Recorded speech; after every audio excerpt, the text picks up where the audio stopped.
तो चलिए सीधे मुद्दे पर आते हैं और समझते हैं कि कल यानी 23 अक्टूबर को भारतीय शेयर बाजार में क्या हो सकता है। आंकड़ों की दुनिया में गोता लगाते हैं। तो सबसे बड़ा सवाल यही है ना, कि कल मार्केट खुलेगा तो किधर जाएगा, ऊपर या नीचे? चलिए पता लगाते हैं।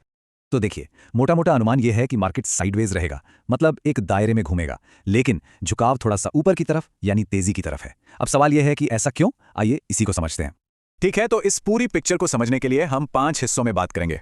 पहले देखेंगे मार्केट का मूड कैसा है, फिर निफ्टी और बैंक निफ्टी के लेवल्स को खंगालेंगे, उसके बाद मार्केट के अंदर के सिग्नल्स को पढ़ेंगे, कल के लिए क्या स्ट्रैटेजी हो सकती है वो देखेंगे, और आखिर में बुल्स और बेयर्स यानी तेजी और मंदी की लड़ाई में कौन आगे है, इस पर बात करेंगे।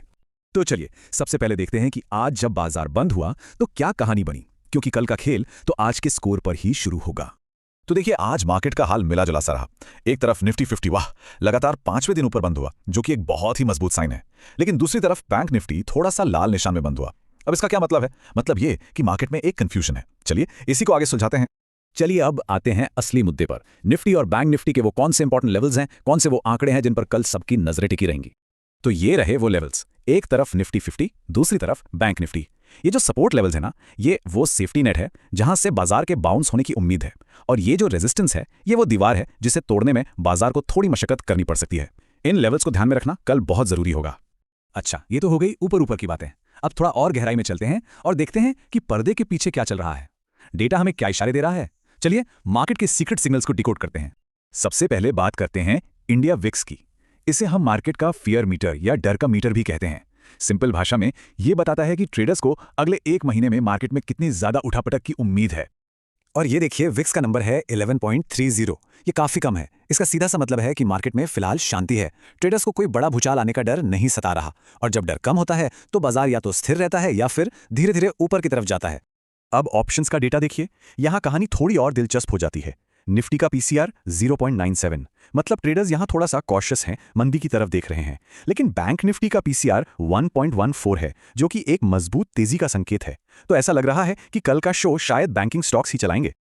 और ये देखिए मार्केट की असली रस्साकशी। एक तरफ है विदेशी इंस्टीट्यूशनल इन्वेस्टर्स यानी FIIs जो पैसा डाल रहे हैं, खरीद रहे हैं, और दूसरी तरफ है हमारे डोमेस्टिक इंस्टीट्यूशनल इन्वेस्टर्स मतलब DIIs जो माल बेच रहे हैं।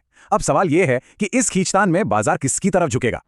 तो इतनी सारी बातें हो गईं, इतना सारा डेटा देख लिया, लेकिन अब सवाल यह है कि करना क्या है। इस पूरी एनालिसिस को एक एक्शन प्लान में कैसे बदलें, चलिए देखते हैं। तो पहले बात करते हैं निफ्टी 50 की। ये रहा कल का गेम प्लान। खरीदने का लेवल क्या है, बेचने का क्या है, टारगेट क्या रखना है, और सबसे जरूरी स्टॉप लॉस कहां लगाना है। ये सारे लेवल्स आपके सामने हैं। डिसिप्लिन के साथ इन्हें फॉलो करना जरूरी है। और इसी तरह यह है बैंक निफ्टी का गेम प्लान। इसके लेवल्स निफ्टी से अलग हैं, जाहिर है, और जैसा कि हमने पहले देखा बैंक निफ्टी में तेजी के संकेत ज्यादा हैं, तो यहां पर शायद कल ज्यादा एक्शन देखने को मिल सकता है। तो अब आते हैं फाइनल राउंड में। बुल्स बनाम बेयर्स, कौन सी ताकतें हैं जो बाजार को ऊपर खींच रही हैं और कौन सी हैं जो उसे नीचे धकेल रही हैं। चलिए दोनों का पलड़ा तौलते हैं। देखिए तेजी के खेमे में कौन कौन है। FIIs की खरीदारी, कम विक्स जो कि मार्केट में शांति का प्रतीक है, और कंपनियों के अच्छे नतीजे, ये सब मिलकर मार्केट को ऊपर ले जाने की कोशिश कर रहे हैं। लेकिन दूसरी तरफ रिस्क भी हैं। DIIs लगातार बेच रहे हैं, ग्लोबल मार्केट में थोड़ी अनिश्चितता है, और कुछ इंडिकेटर्स बता रहे हैं कि बाजार शायद थोड़ा ज्यादा चढ़ गया है। तो मुकाबला वाकई में काफी कड़ा है। और यहीं पर आकर हम एक बहुत बड़े सवाल पर रुक जाते हैं। एक तरफ विदेश का पैसा आ रहा है, दूसरी तरफ देश का पैसा निकल रहा है। तो सवाल यह है कि बाजार की अगली बड़ी चाल कौन तय करेगा, FIIs या DIIs। ये एक ऐसी लड़ाई है जिसका नतीजा देखना बहुत दिलचस्प होगा। खैर जो भी होगा, हम उस पर अपनी नजर बनाए रखेंगे। अगर आपको ये सारी जानकारी काम की लगी हो तो हमारे साथ जुड़े रहने के लिए लाइक और सब्सक्राइब करना मत भूलिएगा। धन्यवाद।